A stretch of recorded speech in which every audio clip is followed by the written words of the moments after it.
What's going on, you guys? My name is Sam McFly and welcome back to another video.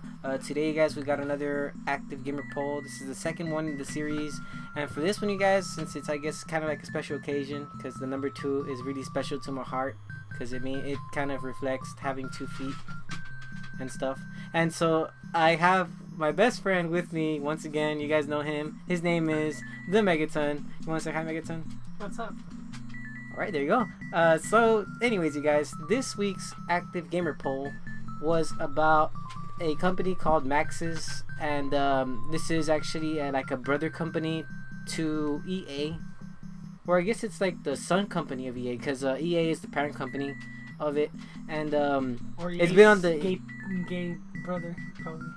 something like that. I guess you could put it like that, Megaton. But anyways, this company was with EA for a long time, and they're really popular for their for the Sims. They created the Sims and the Sim Cities, all those Sims games and Spore. There's a bunch of games that they made, and they were so popular. But after the Sims 4 launched, EA had like announced maybe a month later that the company was shutting down. They just shut down the entire division completely. And it kind of came as a shocker to everybody, you know, because it's like it's one of those nostalgia things, kind of like when who was it, when Atari got canned, you know, when they just went bankrupt. It was the same thing. It was just one of those big things that happened in the world. And after I found out about that, I really wanted to make the poll, you know, just kind of like seeing what people were thinking about this, like, you know, who was to blame and whatever. And so yeah, that was the question. Who would you blame in the shutting down of Maxis? And there was three votes you could have taken. It was the gamers, Maxis, or EA. And out of all of the votes, there was 11 total. Out of those 11, 1 was for the gamers and 10 was for EA. Everybody basically voted EA. They just kind of called EA to the grave. And I think it's really interesting, you know, because EA does hold a lot of the blame in this case, I would say, because EA holds all rights to what Maxis makes, you know. And that's kind of one of the things that, you know, I kind of take in as what I want to do one day, you know, is develop a game.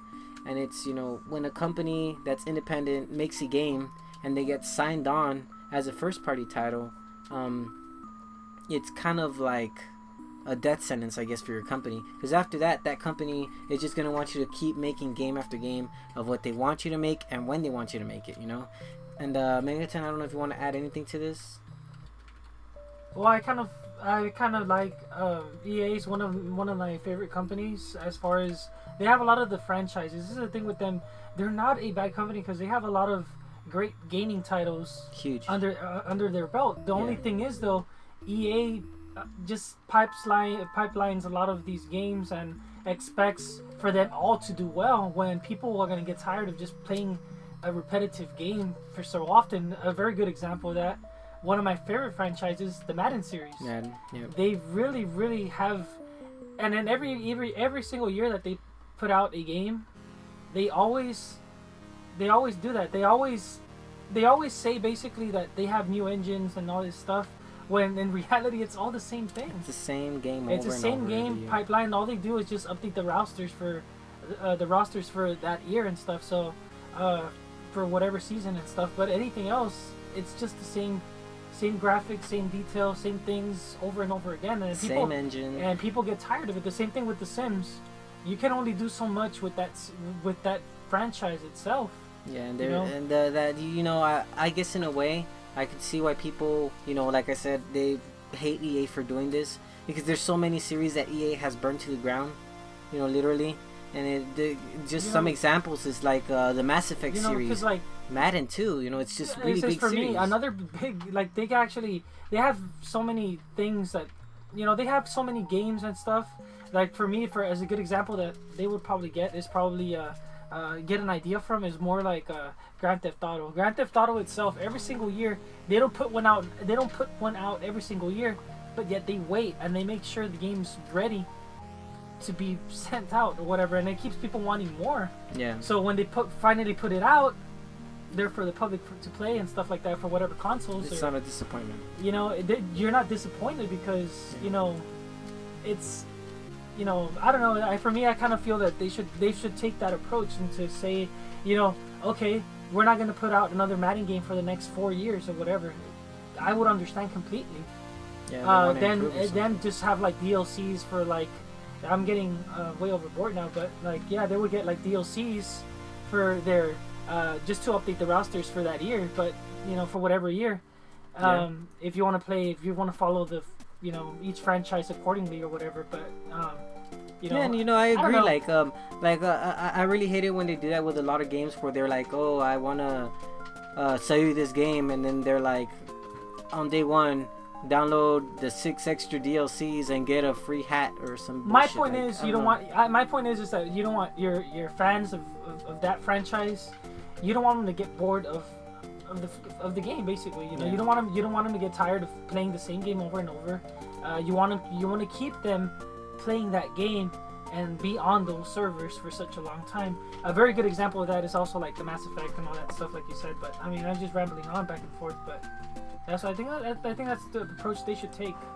You know. Yeah, and like another thing that I did want to add too, I wanted to add that you know, like a lot of the times you can, like in some cases, blame the gamers for it, because and a lot of Nintendo games, when Nintendo does something wrong, the fans let Nintendo know when it's wrong. Like when Skyward Sword came out, a lot of people did not want to invest in the Pro controls. The system was almost over, and they were telling you to invest in the Wii Motion Plus controls, and people hated that. People hated the idea of having to use a control for one game, you know, and they kind of bashed Nintendo for it, you know, not to say it in the wrong way. See, this is where the Nintendo thing is too. They know better.